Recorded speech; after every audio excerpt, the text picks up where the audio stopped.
The Trump administration just admitted that it mistakenly deported a Maryland father to a Salvadoran prison despite the fact that he was in the US legally with protected status that prohibited the government from sending him to El Salvador. And the reason? Well, in court filings, lawyers for the Trump administration said that the man was deported because of an administrative error, even though ICE was aware of his protection from removal to El Salvador. And so now the man's family is suing, but Trump's lawyers, they claim that the American courts don't have the jurisdiction to bring him back. So the man in question is Kilmar Armando Abrego Garcia. And according to the court records, he is a Salvadoran national who came to America back in 2011 when he was 16 years old after fleeing gang threats. And in 2019, a US immigration judge granted him a kind of protected legal status called withholding of removal, which means that he was the subject of a deportation order but was still allowed to stay in the US, and the government can't deport him back to El Salvador because he's more likely than not to face harm there. And with that, the judge specifically cited the fact that he would likely be targeted by Salvadoran gangs if he was deported. And all of this, as it's also been reported that Abrego Garcia is married to a US citizen and has a 5-year-old disabled child who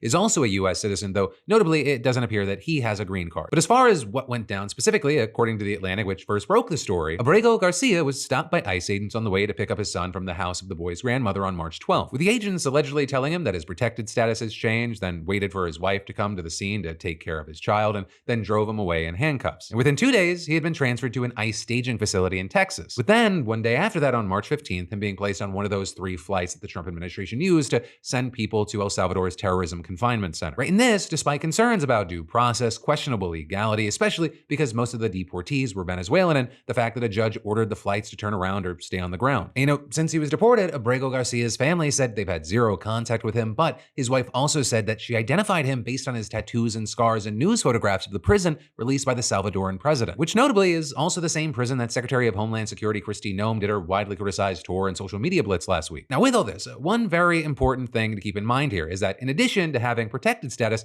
Abrego Garcia has not been charged with any kind of crime. And this, despite the fact that you had JD Vance claiming on X that court documents show he was a convicted MS-13 gang member with no legal right to be here. Because as places like Axios have explained, Abrego Garcia has not been convicted of gang-related crimes. He was just accused of it in court. Right? And while Vance didn't link to the evidence that he was talking about, the documents he at least appears to be referring to are court filings from Trump administration lawyers. And there, you have the lawyers alleging that during Abrego Garcia's 2019 deportation proceedings, an informant told ICE that he was a member of the gang MS-13, arguing that a judge denied him bond because the evidence shows that he is a verified member of MS-13 and he did not present evidence to rebut those claims. But with that, Simon Sandoval-Maschenberg, a lawyer for Abrego Garcia, firmly denied the accusations, saying the only basis of his gang membership was a confidential informant, and adding, in court filings, the US government has never produced an iota of evidence to support this unfounded accusation, with the lawyer also telling The Atlantic that the allegations against Abrego Garcia stem from an incident in 2019 where he and 3 others were detained by police in a Maryland Home Depot parking lot. And during questioning there, one man told the officers that Abrego Garcia was a gang member, but then that man offered no proof, and police filings show that the officers didn't actually even believe him and refused to identify him as a gang member, with the attorney then adding that since Abrego Garcia was granted his withholding of removal in 2019,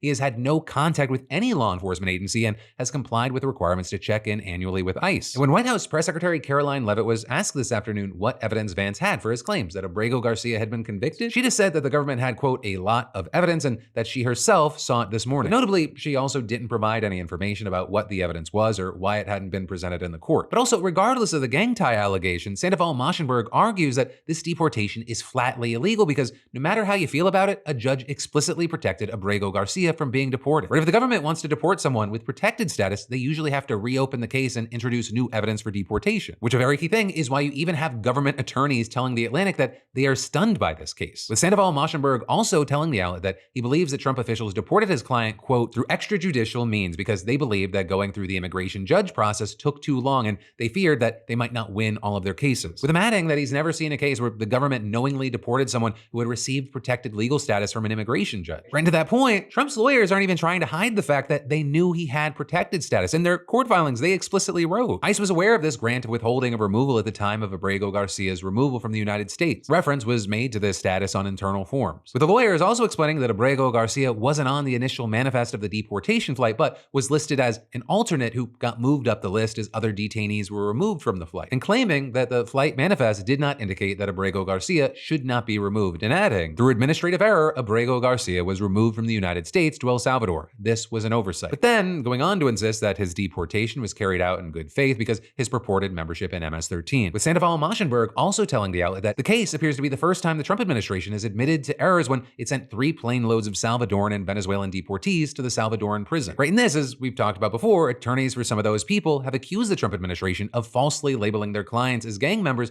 because of their tattoos that have nothing to do with gangs. But there, Trump officials have disputed those claims amid widespread concerns about violations of due process. Now, with that said, as far as what happens next with Abrego Garcia's case, lawyers representing him and his family have asked the court to order the Trump administration to ask for his return. And that, even if it means withholding payment to the Salvadoran government, which has claimed it's getting $6 million annually to jail U.S. deportees. But then, on the other side, you have the Trump administration asking the court to dismiss those requests on multiple grounds, arguing that Trump's primacy in foreign affairs outweighs the interests of Abrego Garcia and his family. And this, as I mentioned earlier, claiming that U.S. courts don't have the jurisdiction to order his release. But notably, Sandoval-Maschenberg has hit back against that last argument, telling The Atlantic, if that's true, the immigration laws are meaningless, all of them, because the government can deport whoever they want, wherever they want, whenever they want, and no court can do anything about it once it's done. And so for now, we're largely gonna have to just wait to see how this plays out, though in the meantime, unsurprisingly, the whole situation has sparked a ton of backlash. And in fact, we're seeing Trump's broader deportation tactics being so controversial that you have some unlikely voices condemning them. With this, even including the likes of Joe Rogan, who of course famously endorsed Trump, or with Rogan talking about these efforts on his podcast this weekend with political commentator Konstantin Kisin. And while Rogan did praise Trump for lowering the number of illegal migrant crossings at the border, we also saw this. The thing is, like,